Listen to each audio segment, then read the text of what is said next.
Good evening. I'd like to provide the American people with an update on our efforts to protect the integrity of our very important 2020 election. If you count the legal votes, I easily win. If you count the illegal votes, they can try to steal the election from us. If you count the votes that came in late, we're looking at them very strongly, but a lot of votes came in late. I've already decisively won many critical states, including massive victories in Florida, Iowa, Indiana, Ohio.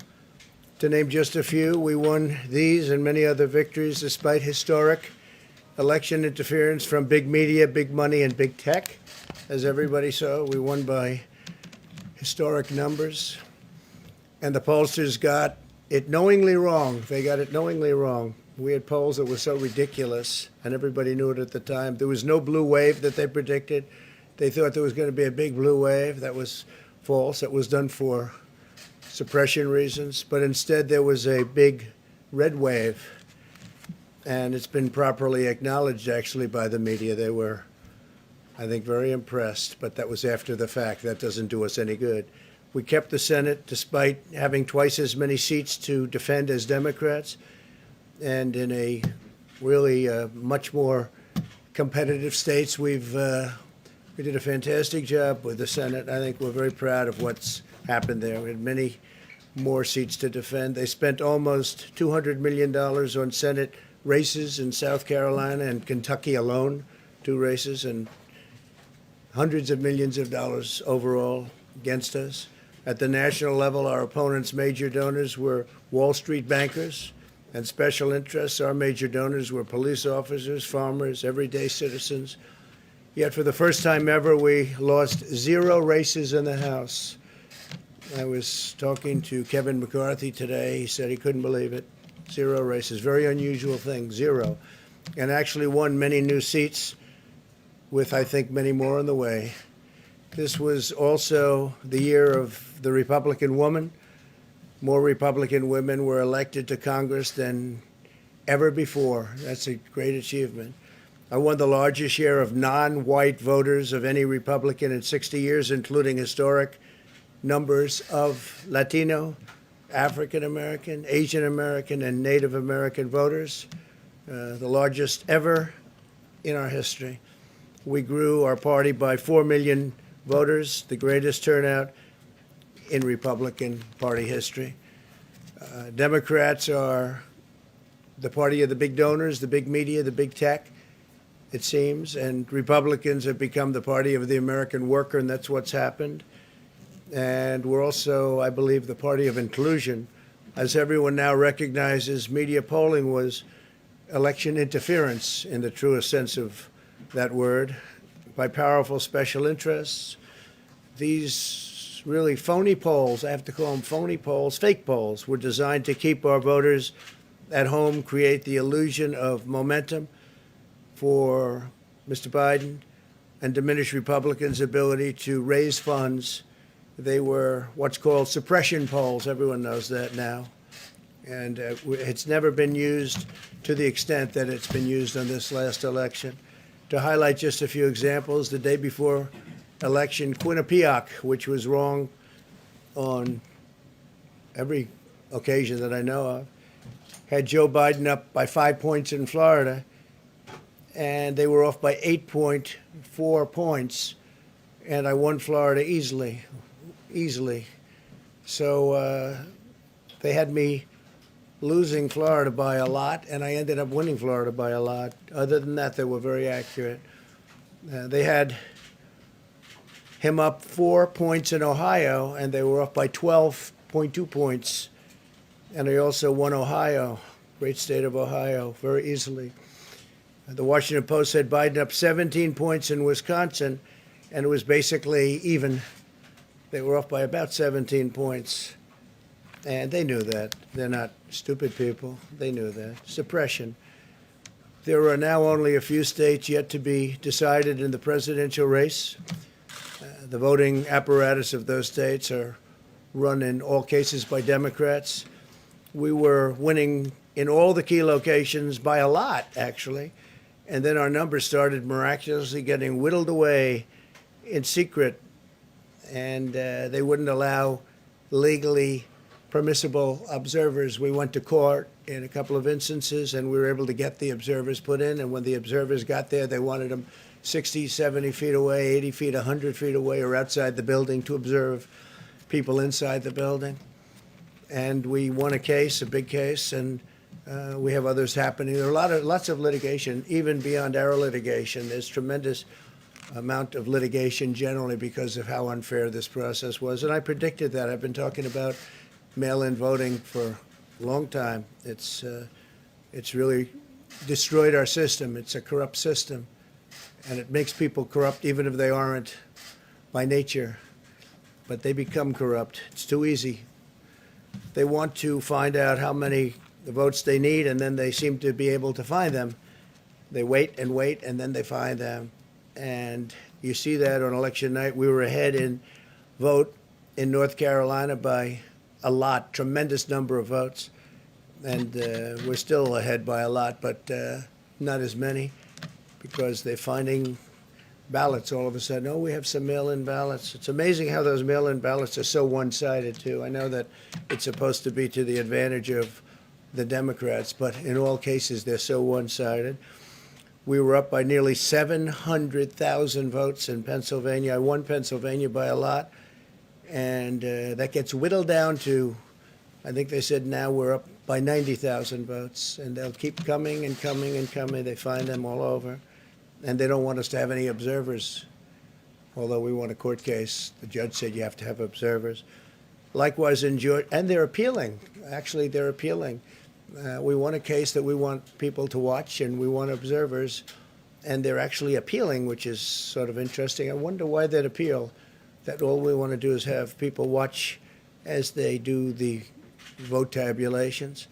Likewise in Georgia, I won by a lot, with a lead of over getting close to 300,000 votes on election night in Georgia. And by the way, got whittled down, and now it's getting to be to a point where I'll go from winning by a lot to perhaps being even down a little bit.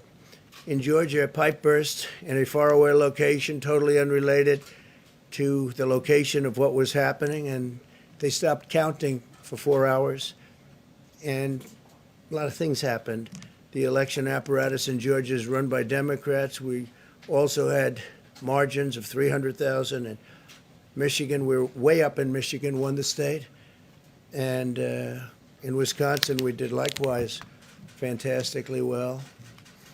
And that got whittled down. In every case, they got whittled down. Today, we're on track to win Arizona. We only need to carry, I guess, 55% of the remaining vote, 55% margins. And that's a margin that we've significantly exceeded. So we'll see what happens with that. But we're on track to do okay in Arizona. Our goal is to defend the integrity of the election. We'll not allow the corruption to steal such an important election, or any election for that matter. And we can't allow anybody to silence our voters and manufacture results. I've been doing a lot of public things for a long time. I've never had anything that's been as inspirational, by people calling, talking, sending things to us. I've never seen such love and such affection and such spirit as I've seen for this. People know what's happening, and they see what's happening, and it's before their eyes. And there are many instances which will be reported very shortly. There's tremendous litigation going on, and this is a case where they're trying to steal an election. They're trying to rig an election, and we can't let that happen. Detroit and Philadelphia, known as two of the most corrupt political places anywhere in our country, easily cannot be responsible for engineering the outcome of a presidential race, a very important presidential race. In Pennsylvania, Democrats have gone to the state Supreme Court to try and ban our election observers, and very strongly. Now, we won the case, but they're going forward. They don't want anybody in there. They don't want anybody watching them as they count the ballots. And I can't imagine why. There's absolutely no legitimate reason why they would not want to have people watching this process, because if it's straight, they should be proud of it. Instead, they're trying, obviously, to commit fraud. There's no question about that. In Philadelphia, observers have been kept far away, very far away, so far that people are using binoculars to try and see, and there's been tremendous problems caused. They put paper on all of the windows so you can't see in, and the people that are banned are very unhappy and become somewhat violent. The 11th Circuit ruled that in Georgia the votes have been in by Election Day, that they should be in by Election Day, and they weren't. Votes are coming in after Election Day. And they had a ruling already that you have to have the votes in by Election Day. To the best of my knowledge, votes should be in by Election Day. And they didn't do that. Democrat officials never believed they could win this election honestly. I really believe that. That's why they did the mail-in ballots, where there's tremendous corruption and fraud going on. That's why they mailed out tens of millions of unsolicited ballots without any verification measures whatsoever. And I've told everybody that these things would happen because I've seen it happen. I watched a lot of different elections before they decided to go with this big, massive election with tens of millions of ballots going out to everybody, in many cases totally unsolicited. This was unprecedented in American history. This was by design, despite years of claiming to care about the election security.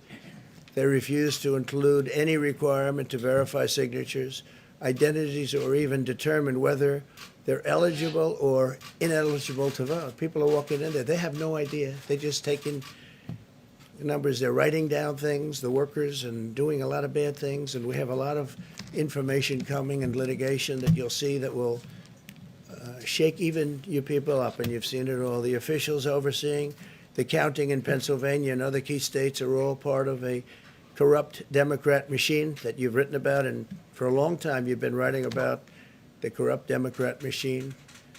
I went to school there, and I know a lot about it. It hasn't changed. It's a long time ago, and hasn't changed. It's gotten worse.